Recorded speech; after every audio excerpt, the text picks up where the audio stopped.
Bonjour à toutes et à tous, nous sommes de retour sur le plateau de la télé d'EPSAD sur le stand F38 à Santexpo, stand co-animé par la FEDEPSAD et l'UPSADI. Nous recevons ce matin Bernard Célie, bonjour. Vous êtes président du comité économique des produits de santé. Avec nous également Séverine Dur, présidente de la FEDEPSAD, et Christophe Guégan, administrateur de l'UPSADI. Merci à vous trois d'être présents. Alors, tout d'abord, on aborde sur ce stand les enjeux économiques aussi du secteur, et nous sommes d'ailleurs en pleine négociation tarifaire entre les prestataires de santé à domicile et le CEPS. Donc Bernard Célie, face à la situation économique d'EPSAD qui est critique et à l'impasse actuelle qui peut exister, la ministre de la Santé a annoncé la relance du comité d'interface dédié au secteur prévu en juin. Qu'est-ce que vous attendez concrètement, vous, de ce comité d'interface ? Merci déjà de convier le CEPS à ce plateau TV. Merci à la FEDEPSAD et à l'UPSADI. C'est toujours un plaisir d'intervenir sur ce plateau puisque je l'avais fait l'an dernier déjà. Et effectivement, cette année, on a beaucoup de sujets en commun, beaucoup de thèmes à aborder.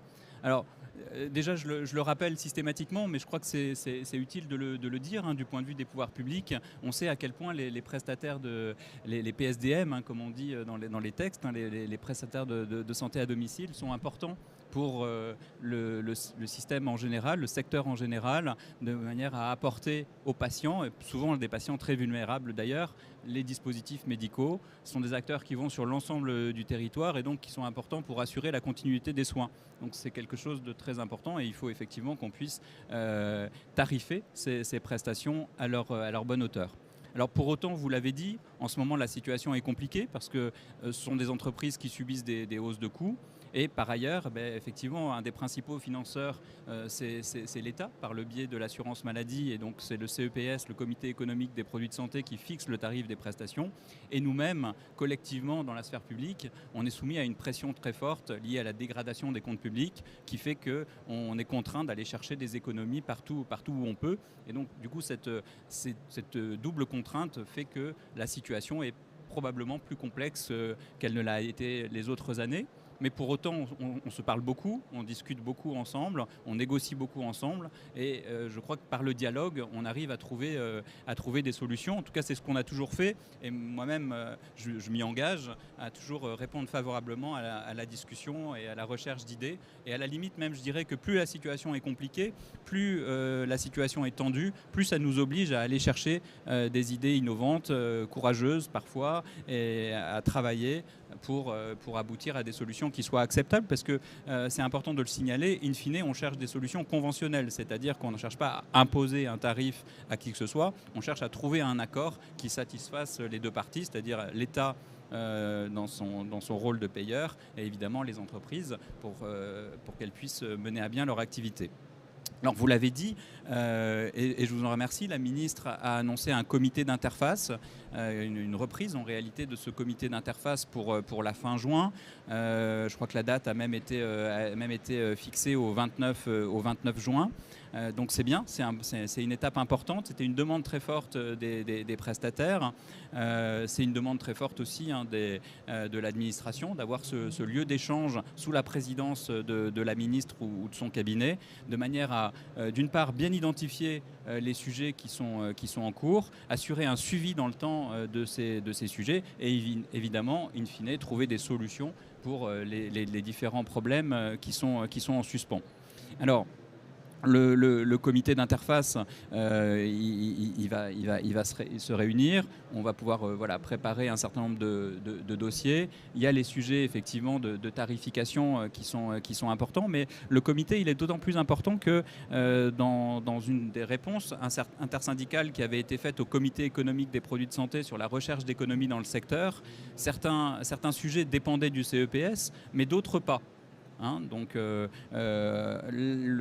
fait de réunir un comité d'interface, ça permet d'avoir une instance qui soit de niveau supérieur et qui permet d'adresser l'intégralité des sujets qui sont mis sur la table. Donc voilà, ça permet d'avoir une complétude de l'approche du point de vue des pouvoirs publics. Séverine Dur, peut-être pouvez-vous nous rappeler la situation économique d'EPSAD actuellement et ce que vous attendez de ce comité d'interface de votre côté?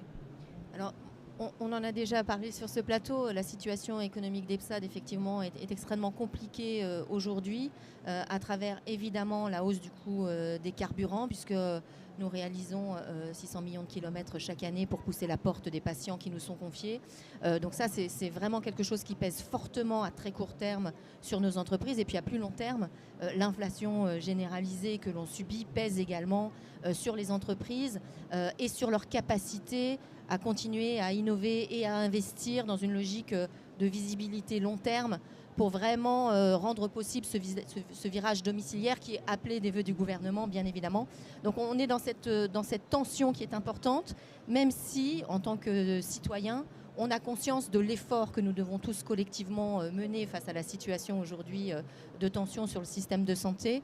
Et nous, plus que la situation économique actuelle, qui effectivement est un sujet, le vrai sujet pour nous, c'est la visibilité. C'est pour ça que l'accord cadre dont on parlera tout à l'heure est quelque chose d'important. Et c'est aussi le sujet de la méthodologie et du pilotage, comme le disait Monsieur Célie.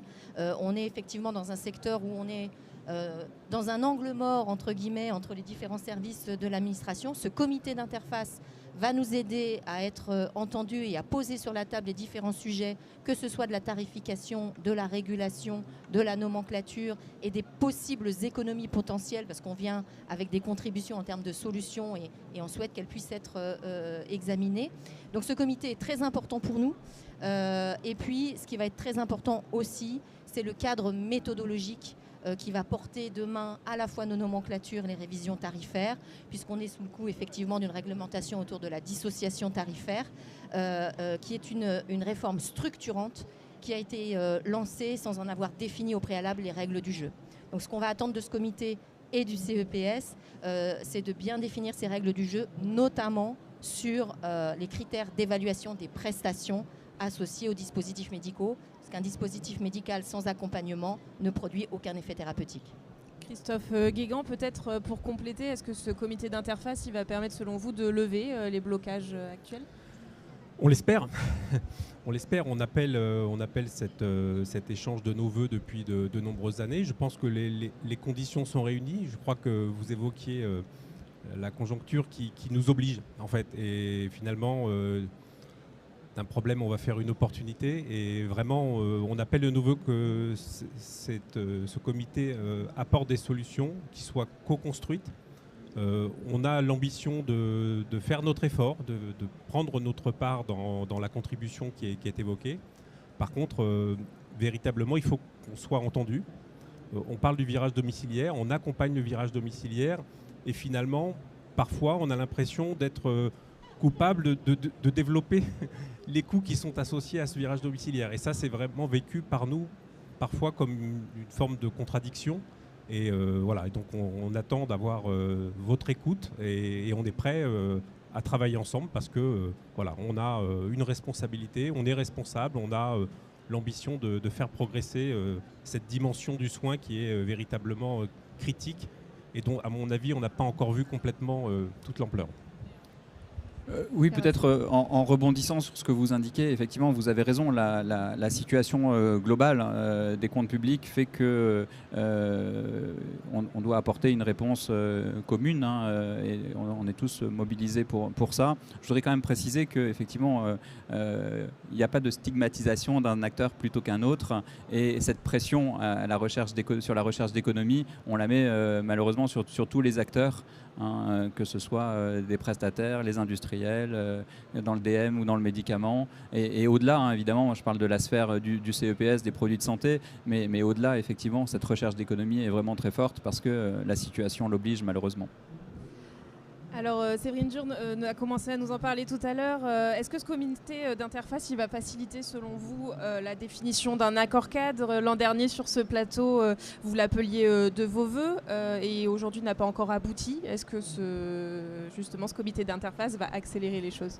Alors, l'an dernier, quand effectivement j'étais intervenu et que j'avais parlé de l'accord cadre, l'objet venait un peu d'apparaître puisque la présidente du CEPS, Virginie Vaudenier, venait de prendre ses fonctions. Elle avait reçu des ministres ce qu'on appelle une lettre d'orientation ministérielle. Et cette lettre datée de début mai 2025 demandait explicitement à la présidente d'établir un accord cadre avec les distributeurs. Vous savez que depuis le 2 juillet 2024, on a un accord cadre avec les industriels. La décision avait été prise d'avancer avec les industriels et puis de traiter la problématique de la distribution ensuite. Donc là, la lettre d'orientation ministérielle demandait explicitement de le faire. Donc j'en avais parlé, c'était le début des travaux. Depuis, évidemment, du côté de la sphère publique, on s'est organisé pour mettre en œuvre ce chantier-là. Et là, dans les jours qui viennent, on va pouvoir vous annoncer une date. Alors on me souffle la date, mais j'entends pas, donc on vous la communiquera officiellement. Plus tard et de manière plus officielle, mais c'est vraiment dans les semaines qui viennent, en tout état de cause avant l'été, pour rassembler l'ensemble des parties prenantes qui sont des distributeurs. Alors ça inclut évidemment les 5 syndicats de PSDM, ça inclut les pharmaciens, hein, puisqu'ils ont une activité de distribution bien évidemment, et d'autres distributeurs. L'idée c'est d'avoir un panorama global de la distribution. Alors pourquoi un accord cadre ? Un accord cadre, ça permet de graver dans le marbre, en tout cas d'écrire ce qu'on appelle la politique conventionnelle. C'est-à-dire qu'aujourd'hui, évidemment, quand un prestataire arrive devant le CEPS pour tarifer une prestation, on a tout un historique, on a une forme de jurisprudence. L'avantage d'un accord cadre, c'est qu'on écrit ces éléments dans un document qui est aussi partagé, hein, puisque le but, c'est qu'il soit signé à la fois par la présidente du CEPS et par les représentants du secteur. Ça peut permettre, notamment, si on prend l'exemple des revalorisations tarifaires ou des baisses de prix, d'avoir un calendrier dans le temps qui permette de structurer les négociations. Ça permet de faire en sorte que les relations entre les pouvoirs, le CEPS en l'occurrence, et les distributeurs soient bien cadrés et qu'il y a un accord bilatéral autour de ça. Donc on attend beaucoup de cet accord avec les distributeurs. On attend aussi beaucoup de la part des syndicats de participer aux travaux, parce qu'évidemment, si on le fait tout seul dans nos bureaux au ministère de la Santé, et il n'aura pas le même intérêt que si on co-construit quelque chose. Donc moi, c'est vraiment dans cette logique-là que je me situe, avec Guillaume Lourette, le chef de la section dispositifs médicaux et prestations, qui va piloter l'élaboration de ce document. Séverine Dur, peut-être une réaction très rapide sur cette annonce de date prochaine pour l'accord cadre. D'abord, merci. Et effectivement, cet accord cadre, on l'appelle nous aussi de nos voeux. C'est vrai que ces derniers mois, on a été bien préoccupés par la situation économique de nos entreprises, donc on n'a pas travaillé structurellement sur ce dossier. Nous, ce qu'on attend de cet accord cadre, très concrètement, je vous le disais tout à l'heure, c'est de la pluriannualité pour permettre de la visibilité à nos entreprises. C'est de la co-construction dès lors que l'on parle de nouvelles nomenclatures ou de révision de nomenclature, pour nous assurer effectivement que les réalités du terrain et les réalités opérationnelles de nos organisations soient bien prises en compte et que l'intensité de l'action que l'on mène auprès des patients autour du dispositif médical soit reconnue. Et le dernier point qui est pour moi fondamental, c'est la méthodologie associée à la régulation et à la fixation des tarifs ou de l'évolution des tarifs pour faire en sorte qu'il y ait une vraie juste répartition de valeur entre les fabricants de dispositifs et les prestataires de santé à domicile, là où jusqu'à maintenant les négociations se menaient surtout d'abord avec les fabricants pour ensuite nous laisser l'enveloppe, le résiduel pour nous débrouiller avec. Donc je le dis ça de manière très fraîche et très crue quand même, mais globalement nous ce qu'on attend c'est vraiment ça, c'est de la co-construction dans la confiance et avec un cadre méthodologique qui soit sécurisé dans cet accord cadre. Peut-être juste, je réponds effectivement. Alors sur le troisième point, bien sûr, on recherche de l'équité et ça guide toute l'action du CEPS. Évidemment, je pense que vous parlez de la VA, où effectivement on est dans une situation un peu compliquée actuellement, mais on trouvera des solutions aussi, j'en suis persuadé. En tout cas, cette équité entre la part prestataire et la part industrie doit doit être assurée. Et le CEPS l'a toujours fait. En tout cas, on s'y engage sur ce point-là. Sur les deux autres points, je pense que c'est effectivement important d'y revenir. Hein, et très clairement, nous, on est tout à fait dans cette ligne-là. Et en particulier sur la co-construction. C'est comme ça qu'on l'a fait avec les industriels, en travaillant avec un groupe de travail qui permettent d'échanger. Donc clairement, l'objectif est de faire quelque chose de similaire avec les acteurs qui voudront avancer côté distributeur et spécifiquement côté PSDM, évidemment, côté PSAD. Alors très rapidement, on finit par une dernière question parce que le temps file. Est-ce que vous pensez que le CEPS a la capacité de co-construire avec les PSAD des nomenclatures également qui valorisent enfin la performance et le service rendu aux patients ? Alors, vous savez que le sujet des nomenclatures, c'est un sujet complexe parce que effectivement, le CEPS, ça s'appuie beaucoup sur les nomenclatures pour fixer la tarification, c'est une évidence.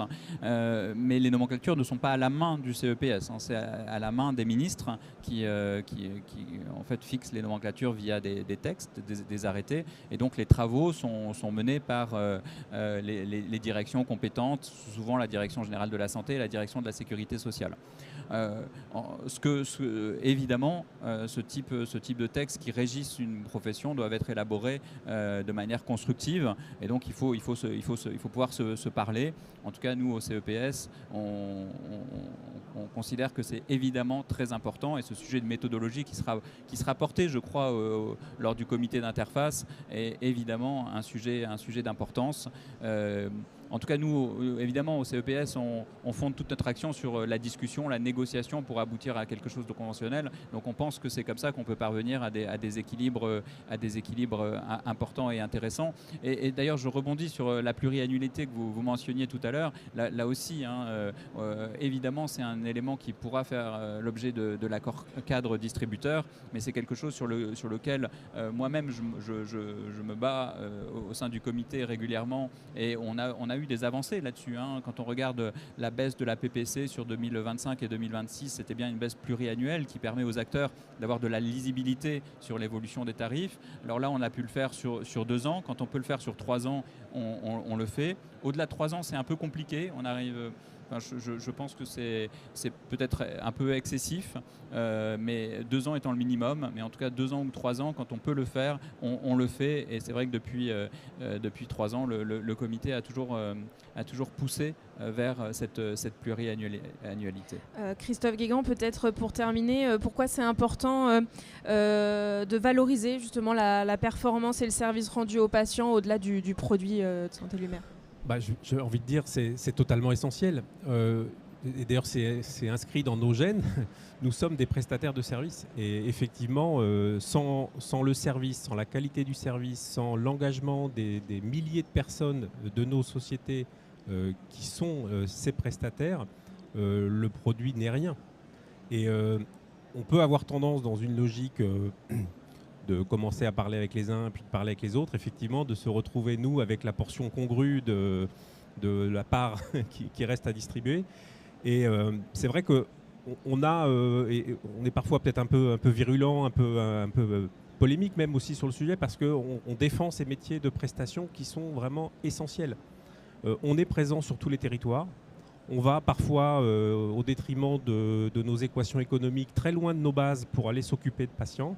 Et ça, ce sont des personnes, ce sont des moyens qu'on engage. Et c'est vrai que la juste valorisation de ces prestations, elle mérite d'être connue, reconnue et finalement valorisée. Donc vraiment, c'est quelque chose sur lequel on est très, très tenace. Vous pouvez compter sur nous. On sera toujours un interlocuteur décidé sur le sujet. Et on pense qu'on est sur des combats qui sont justes.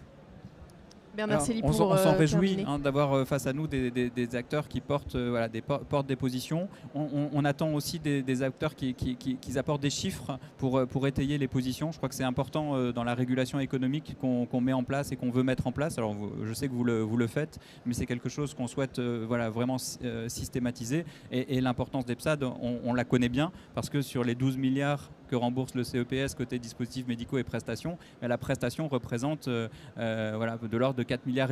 Donc ouais, c'est une somme évidemment importante. Donc on est évidemment convaincu de l'importance des métiers que vous faites ou que vous représentez pour le système de santé dans sa globalité. Merci beaucoup. Et on terminera là-dessus. Merci beaucoup Bernard Célie, merci. Christophe Guégan, Séverine Dur. Merci de nous avoir suivis. Retrouvez le replay de la télé d'EPSAD sur la chaîne YouTube la télé d'EPSAD et sur le stand F38 à Santexpo. Merci de nous avoir écoutés.